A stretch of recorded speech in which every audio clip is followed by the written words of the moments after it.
Praise the Lord. கிறிஸ்துவுக்குள் மிகவும் பிரியமான என் அன்பு சகோதர சகோதரிகளே, ஆண்டவரும் இரட்சகருமான இயேசு கிறிஸ்துவின் ஈடிணையற்ற நாமத்தில் உங்களுக்கு என் அன்பின் வாழ்த்துக்களை தெரிவித்துக் கொள்கின்றேன். லெந்து நாட்கள் 2ஆம் நாள் தியானமாக 40 days லைஃப் சேஞ்சிங் 40 thoughts, 40 நாட்கள் உங்கள் வாழ்வை மாற்றும் 40 குணங்கள் என்ற தலைப்பில் 2ஆம் ஆவியின் கனியாகிய சந்தோஷத்தை குறித்து தியானித்து கர்த்தருக்குள் எப்பொழுதும் சந்தோஷமாய் இருப்போம். இன்று அநேகரிடத்தில் தொலைந்து போன ஒரு விஷயம் சந்தோஷம். நாம் சந்தோஷமாய் இல்லாதபடி நம்மை வேதனைப்படுத்தும்படியாகத்தான் இன்று அநேக காரியங்கள் நம்மை சுற்றி நடந்து கொண்டிருக்கின்றன. சந்தோஷம், மகிழ்ச்சி என்ற வார்த்தைக்கு எதிர்ப்பதம் துக்கம் அல்லது கவலை. இந்த உலகத்தில் வாழ்கிற ஒவ்வொருவருக்கும் ஏதாவது ஒரு கவலைகள், பிரச்சனைகள், வேதனைகள் இருக்கத்தான் செய்கிறது. கவலைகள் இல்லாத மனிதர்களை பார்ப்பது இந்த நாட்களில் மிகவும் அரிதாக இருக்கிறது. ஏழைகளுக்கு பணமில்லையே என்ற கவலை, பணக்காரர்களுக்கு பணம் இருந்தும் அதை எப்படி பாதுகாப்பது என்ற கவலை, சிலருக்கு படிப்பிருந்தும் வேலை இல்லை என்று கவலை, வேலை இருந்தாலும் சம்பளம் போதவில்லையே என்ற கவலை, திருமண வயதானவுடன் திருமணமாகவில்லை, திருமணமான பின் இன்னும் பிள்ளை பாக்கியம் கிடைக்கவில்லை, சுகமில்லை, அது இல்லை, இது இல்லை என்று இப்படியாக பலவிதமான கவலைகள் மனிதனை வாட்டிக் கொண்டிருக்கிறது. வேதத்திலே நீங்கள் ஒன்றுக்கும் கவலைப்படாமல் எல்லாவற்றையும் குறித்து தேவனுக்கு தெரியப்படுத்துங்கள் என்று பிலிப்பியர் 4ஆம் அதிகாரம் 6ஆம் வசனத்தில் சொல்லப்பட்டிருக்கிறது. கவலைப்படுகிறதுனால் ஒரு பயனும் இல்லை. அது தேவன் மீது நாம் வைத்திருக்கும் விசுவாசத்தை பலவீனப்படுத்துகிறது மாத்திரமல்ல, நம்முடைய உடலையும் உள்ளத்தையும் கூட பாதிக்கின்றது. ஆகையால் தான் சங்கீதம் 55:22ஆம் வசனம் சொல்கிறது, கர்த்தர் மேல் உன் பாரத்தை வைத்துவிடு, அவர் உன்னை ஆதரிப்பார். எனக்கன்பானவர்களே, இதை அறிந்தும் அநேக வேளைகளில் நாம் நம்முடைய கவலைகள், பிரச்சனைகளையே நினைத்து கொண்டு வாழ்ந்து நம்முடைய சரீரத்தையும் வாழ்க்கையையும் சோர்வுக்குள்ளாக்கி அழித்துக் கொள்கின்றோம். பிரியமானவர்களே, நாம் கர்த்தரிடம் நம்முடைய பாரங்களை, கஷ்டங்களை ஜெபத்தோடு தெரிவிக்கும் போது அவர் நம்மேல் அக்கறையுள்ளவராய் நம்மை விசாரிக்கின்றவராய் இருக்கிறபடியினால் நம் கண்ணீருக்கு ஏற்ற பலனை கொடுக்கிறதை நாம் நிச்சயம் பார்ப்போம். இதை எண்ணும் போது தேவ மனிதர் மார்ட்டின் லூத்தர் அவருடைய வாழ்க்கையில் நடந்த ஒரு சம்பவம் தான் எனக்கு நினைவிற்கு வருகிறது. அவர் தன்னுடைய ஊழிய பாதையிலே மன ரீதியாக, உடல் ரீதியாக பல பாடுகளை கடந்து சென்றது ஒரு பக்கம் இருக்க, ஊழியத்திலே அவரை எதிர்த்து நின்றவர்கள் பலர் இருந்தார்களாம். இதனால் அவர் மிகவும் சோர்ந்து போய் காணப்பட்டாராம். அதனால் மலை போன்ற பிரச்சனைகள் அவருக்கு முன்பாக இருக்க, அவற்றை எப்படி சமாளிக்கப் போகிறேன், மேற்கொள்ள போகிறேன் என்று தன் கன்னத்திலே கை வைத்து கொண்டு துக்கத்தோடு ஒரு நாள் அமர்ந்திருந்தாராம். இதை பார்த்த அவருடைய மனைவி, ஒருவர் மரணம் அடைந்திருக்கும் போது துக்கத்தை வெளிப்படுத்தும்படியாக போடுகின்ற பாரம்பரிய கருப்பு உடை அணிந்து கொண்டு அவருக்கு முன்பாக வந்து நின்றார்களாம். மார்ட்டின் லூத்தர் தன் மனைவியை பார்த்து, அவர் அணிந்திருந்த அந்த கருப்பு உடையை பார்த்து அதிர்ச்சி அடைந்த அவர், நம்முடைய உறவினர்களில் யாராவது மரித்து போய்விட்டார்களாமா என்று அதிர்ச்சியுடன் கேட்டாராம். அதற்கு அவருடைய மனைவி, நம்முடைய உறவினர்கள் யாரும் மரித்து போகவில்லை, ஆனால் உங்களுடைய துக்க முகத்தை பார்க்கும்போது எனக்கு நம்முடைய இயேசு கிறிஸ்து தான் மீண்டும் மரித்து விட்டாரோ என்ற சந்தேகம் வந்துவிட்டது என்று சொன்னார்களாம்.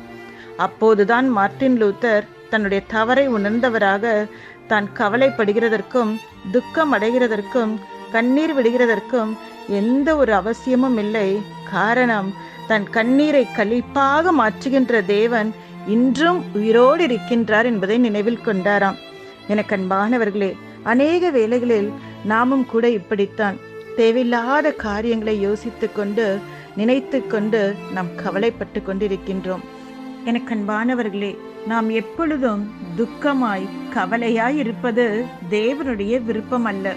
வேதத்தில் பரிசுத்தர் பவுல் பிலிப்பியர் 4:4 நமக்கு கட்டளையிட்டு சொல்லுகின்ற ஒரு விஷயம் என்னவென்றால், கர்த்தருக்குள் எப்பொழுதும் சந்தோஷமாயிருங்கள், சந்தோஷமாயிருங்கள் என்று மறுபடியும் சொல்லுகிறேன் என்றார்.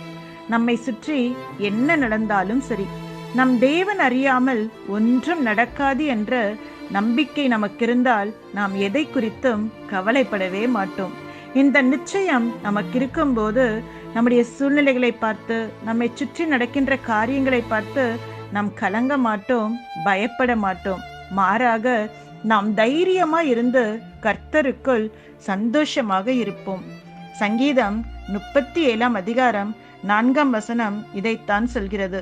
கர்த்தரிடத்தில் மனமகிழ்ச்சியாயிரு, அவர் உந்தயத்தின் வேண்டுதல்களை உனக்கு அருள் செய்வார். கர்த்தரில் எப்போதும் மனமகிழ்ச்சியாய் இருக்கும்படிதான் நாம் அழைக்கப்பட்டிருக்கின்றோம். கர்த்தருக்குள் மகிழ்ச்சியாய் இருப்பதே நம்முடைய பெலன் என்று நெகேமியா 8 அதிகாரம் 10 சொல்கின்றது. தேவனுடைய பிள்ளைகளே, கர்த்தருக்குள் எப்பொழுதும் சந்தோஷமாயிருங்கள். நாம் சந்தோஷமா இருக்க வேண்டும் என்பதே கர்த்தருடைய விருப்பமாய் இருக்கிறது. நாமும் கூட சந்தோஷமா இருக்கத்தானே விரும்புகின்றோம். அப்படி நாம் சந்தோஷமா இருக்க வேண்டுமானால் சந்தோஷத்திற்கு விரோதமாய் இருக்கிற பல காரியங்களை நம்முடைய வாழ்க்கையை விட்டு அகற்ற வேண்டும். பல வேளைகளில் நம்முடைய சந்தோஷத்தை சாத்தான் திருடி விடுகின்றான். அவனை குறித்து வேதம் சொல்கிறது, அவன் திருடவும் கொல்லவும் அழிக்கவும் வருகிறானே என்று வேறொன்றுக்கும் வரான். இந்த உலகத்தில் நம்மை துக்கப்படுத்த, நம்மை வேதனைப்படுத்த ஆயிரமான காரியங்கள் உண்டு. தீய மனுஷர்கள் உண்டு, பிரச்சனைகள் உண்டு. ஆனால் 1 மணி நேரம் உங்களுடைய இருதயத்தை ஊற்றி ஜெபித்து பாருங்கள், அந்த பிரச்சனைகள் எங்கு ஓடி போகிறது என்று தெரியாமல் போய்விடும். தெய்வீக பிரசன்னம் உங்களை மூடிக்கொள்ளும். தெய்வீக சமாதானம் உங்களுடைய இருதயத்தில் நிரம்பி வலியச் செய்யும். நிச்சயமாகவே நீங்கள் கர்த்தரை சார்ந்திருக்கும் போது உங்களுடைய வாழ்க்கையிலே நீங்கள் இதை உணர்வீர்கள். கடைசியாக நான் ஒன்று சொல்கின்றேன். 1 யோவான் 1 அதிகாரம் 3 சொல்லப்பட்டபடி நம்முடைய ஐக்கியம் பிதாவோடும் அவருடைய குமாரன் ஆகிய இயேசு கிறிஸ்துவோடும் இருக்கும்போது நம்முடைய சந்தோஷம் நிறைவாக இருக்கும். கர்த்தர் மீது நம்முடைய பாரங்களை வைத்துவிட்டு கர்த்தரையே சார்ந்திருந்து இனி எப்பொழுதும் சந்தோஷமா இருப்போமா? கர்த்தர் நிச்சயம் உங்களை ஆசீர்வதிப்பார். God bless you. எனக்கு அன்பானவர்களே, இன்றைக்கு நாம் அறிந்து கொண்ட கற்றுக்கொண்ட காரியங்களை மற்றவர்களும் அறிந்து கொள்ளும் வண்ணமாக இந்த பதிவை மற்றவர்களுக்கு ஷேர் செய்யுங்கள், ஃபார்வர்ட் செய்யுங்கள், சப்ஸ்கிரைப் பண்ணுங்கள். ஒரு சிறு ஊழியமாக இதை செய்யுங்கள். நிறைவான பலனை காண்பீர்கள். God bless you. எனக்கு அன்பானவர்களே, கர்த்தருடைய வசனம் சொல்லுகிறது, கர்த்தருக்குள் எப்பொழுதும் சந்தோஷமாயிருங்கள். ஆனால் இந்த சந்தோஷத்தை காணாமல் தான் மனிதன் பல இடங்களை நாடுகிறான், பல நபர்களை தேடுகிறான். ஏன், அதிலும் சில உலக சிற்றங்களுக்கு அடிமையாக மாறிவிடுகிறான். ஆனால் என்னதான் முயற்சி செய்தாலும் சந்தோஷத்தை அவன் வாழ்க்கையில் பார்ப்பதில்லை. என் அருமை தெய்வ ஜனமே, இன்று கூட உங்கள் வாழ்க்கை மகிழ்ந்து இருக்க, சந்தோஷமாய் இருக்க நீங்கள் முயற்சி செய்தும் பலனற்ற நிலையிலே சோர்ந்து போய் வந்திருக்கிறீர்களா? நான் எது செய்தால்தான் என் வாழ்க்கையில் சந்தோஷம் கிடைக்கும்? நான் எது செய்தால் என் மனைவி என்னை புரிந்து கொள்வார்? நான் எது செய்தால் என்னுடைய கணவர் என்னை புரிந்து கொள்வார்? நான் எது செய்தால் என் பெற்றோர்கள் என்னை நேசிப்பார், என்னை புரிந்து கொள்வார்கள்? என் வாழ்க்கையில நிம்மதியே போய்விட்டது, சந்தோஷமே இல்லை. நான் எதற்காக நான் வாழ்கிறேன் என்று தெரியவில்லை. என் அதிகாரி என்னை துன்பப்படுத்துகிறார், இந்த வியாதி என்னை மிகவும் கஷ்டப்படுத்துகிறது, என் சந்தோஷமே போய்விட்டது. வாழ்க்கையில் எதுக்காக வாழ்கிறேன் என்று தெரியவில்லை. ஏதோ ஒரு நடன்பயணமாக நான் வாழ்ந்து கொண்டிருக்கிறேன் என்று சொல்லி அழுகையோடு இந்த நிகழ்ச்சியை கேட்டுக்கொண்டிருக்கிறீர்களா? எனக்கு அன்பானவர்களே, துன்பம் நிறைந்த இந்த உலகத்தில் சந்தோஷத்தை, சமாதானத்தை கட்டளிடவே இயேசு கிறிஸ்து உலகத்தில் வந்தார். கவலைப்படாதீங்க. நீங்கள் வடிக்கிற கண்ணீர் அவருக்கு தெரியும், நீங்கள் படுகிற பாடுகள் அவருக்கு தெரியும். அவரை நோக்கி பாருங்கள்.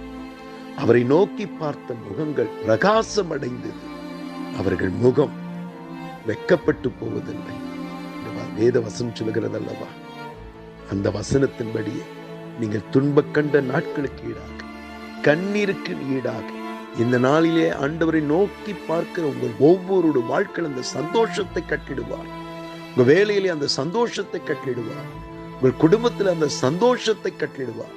நீங்கள் எழுந்து போன சந்தோஷத்தை நிரந்தரமாக, நீங்கள் எழுந்து போன சந்தோஷத்தை தேவன் தம்முடைய பிரசன்னத்தினால், தம்முடைய மகிமையினால் உங்களை நிறைத்து நன்மையால் உங்கள் வாழ்வை திருப்தியாக்கப் போவது நிச்சயம். ஆதலால் தற்போது இருக்கிற சூழ்நிலையை பார்த்து கலங்க வேண்டாம். நம்பிக்கையோடு இருங்க, எதிர்பார்ப்போடு இருங்க. கர்த்தர் உங்கள் வாழ்க்கையில பெரிய காரியங்கள் செய்கிறதை நீங்க பார்ப்பீர்கள். அன்பு இரக்கமுள்ள நல்ல தகப்பனே, இந்த வார்த்தைகளை கேட்ட ஒவ்வொருத்தரும் சமூகத்தில் நான் அர்ப்பணிக்கிறேன் அப்பா. அவர் மனதில் இருக்கிற வேதனைகள், அவர் மனதில் இருக்கிற கஷ்டங்கள், அவர் மனதில் இருக்கிற பாரங்கள், வெளியே சொல்ல முடியாத ஏக்கங்கள், வெளியே சொல்ல முடியாத கவலைகள், வெளியே சொல்ல முடியாத பாரங்கள் மனதை அழித்துக் கொண்டிருக்கிறது. சந்தோஷத்தை இழந்து துயரத்தினால், வேதனையினால், மன கிளேசத்தினால் வாழ்ந்து கொண்டிருக்க ஒவ்வொருக்காக நான் ஜெபிக்கிறேன். அவர்கள் சந்தோஷம் இழந்து போனதுக்கு குடும்பத்தின் பிரச்சனைகளாக இருக்கலாம், பிள்ளைகளுடைய எதிர்காலத்தின் காரியங்களாக இருக்கலாம், பிள்ளைகளுடைய நல்வாழ்வை குறித்து இருக்கலாம், ஏன் அவர்கள் சரித்திரப்படுகிற பாடுகளாக இருக்கலாம், பொருளாதார பிரச்சனைகளாக இருக்கலாம், கடன் பிரச்சனையாக இருக்கலாம், அல்லது பிசாசின் போராட்டங்களாக இருக்கலாம், பொல்லாத மனிதர்களுடைய சூழ்ச்சிகளாக இருக்கலாம். இன்றைக்கு உம்மை நோக்கி பார்க்கிற இன்றைக்கு ஆண்டவரே அவருடைய கண்ணீரை தொடங்கப்பா, அவருடைய வேதனையை தொடங்கப்பா. நம்பினோரை ஒருபோதும் கைவிடாத தேவன் என்று நிரூபிங்கராஜா. பெற்றெடுத்த தாய் தன் பிள்ளையை மறப்பாலும் அவர்கள் மறந்தாலும் நான் உன்னை மறப்பதே இல்லை என்று சொன்னீர் அல்லவா. இளைப்பாறுதல நாட்கள், மனமகிழ்ச்சியான நாட்கள், சந்தோஷமான நாட்களை காண கேட்க கிருபை தாங்க. ஆசீர்வதிங்க, ஆசீர்வதிங்க. ஆமென். ஆமென்.